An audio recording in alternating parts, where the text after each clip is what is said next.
نیت اور اخلاص 8۔ میں نے کچھ عرصہ پہلے ایک خبر پڑھی تھی جس پر مختصرا بات کرنا چاہتا تھا۔ اس نے بتایا کہ کس طرح ایک مشہور شخصیت خواتین کے حقوق کے لیے کھڑی ہو رہی ہے۔ بلا شبہ یہ ایک اچھا مقصد ہے کیونکہ اسلام نے خواتین کو عزت دینے کی تعلیم دی ہے، حالانکہ کچھ مسلمان ان تعلیمات پر عمل کرنے میں ناکام رہتے ہیں۔ جو بات ذہن میں آئی وہ یہ ہے کہ بہت سے لوگ ایسے آئے اور چلے گئے جو کسی نہ کسی مقصد کے لیے کھڑے ہوئے ہیں، چاہے اس کا تعلق خواتین کے حقوق، انسانی حقوق، غریبوں و کسی اور چیز سے ہو، لیکن ان کا صرف ایک چھوٹا فیصد ان لوگوں نے معاشرے پر مثبت اثر ڈالا۔ اکثریت کا کوئی مثبت اثر نہیں ہوا اور اس کے بجائے تاریخ میں فوٹ نوٹ بن گئے۔ اس کی ایک وجہ اخلاص کا فقدان ہے۔ تاریخ کے اوراق پلٹی تو پتہ چلے گا کہ جنہوں نے صحیح نیت کے ساتھ کام کیا، معاشرے کو بغیر کسی مذموم مقاصد کے صحیح معنوں میں فائدہ پہنچایا، انہیں کامیابی ملی، چاہے وہ مسلمان ہی کیوں نہ ہو۔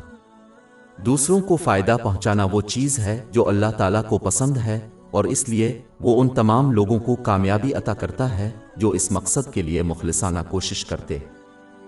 جنہوں نے معاشرے پر مثبت اثر حاصل نہیں کیا ان میں اس نیک نیت کی کمی تھی، کیونکہ وہ کچھ اور چاہتے تھے، جیسے کہ شہرت۔ زیادہ تر معاملات میں ان کی بری نیت بالکل واضح ہوتی ہے، کیونکہ ان کے قول و فعل میں واضح طور پر ایک دوسرے کے خلاف ہوتا ہے۔ مثال کے طور پر کچھ خواتین کے حقوق کے لیے کھڑے ہونے کا دعویٰ کرتے ہیں، پھر خوشی سے ایسی اشتہاری مہموں میں حصہ لیتے ہیں جن میں خواتین کو زیورات کے علاوہ کچھ نہیں دکھایا جاتا۔ اگر ان کے اقدامات سے ان کے دعووں کی تائید ہوتی تو وہ اشتہاری کمپنیوں کو یہ سکھا دیتے کہ عورت کی ذہانت، اچھا کردار اور اندرونی طاقت وہی ہوتی ہے جو ان کی اشتہاری مہموں کے ذریعے دنیا کے سامنے آنی چاہیے۔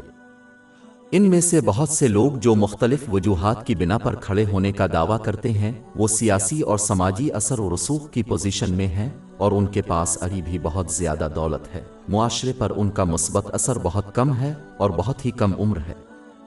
دوسری طرف وہ لوگ جو شاید اتنا اثر و رسوخ نہیں رکھتے تھے، انہوں نے اپنے اخلاص سے لاکھوں لوگوں کا رویہ بدل دیا۔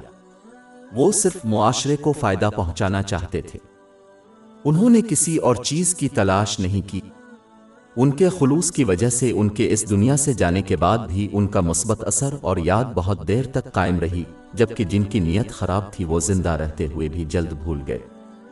بس اگر کوئی مادی دنیا میں اس سے بھی اہم بات ایمان کے معاملات میں کامیاب ہونا چاہتا ہے تو اسے اپنی نیت کو درست کرنے کی کوشش کرنی چاہیے۔ اسی لیے حضور نبی اکرم صلی اللہ علیہ وآلہ وسلم نے نصیحت فرمائی کہ اللہ تعالیٰ لوگوں کا فیصلہ ان کی نیت کی بنیاد پر کرتا ہے۔ اس کی تصدیق صحیح بخاری نمبر 1 میں موجود حدیث سے ہوتی ہے۔ ہماری ویب سائٹ www.shekpod.com پر 400 سے زیادہ مفت e books, audio books, infographics, podcast اور بلاگ دستیاب ہے۔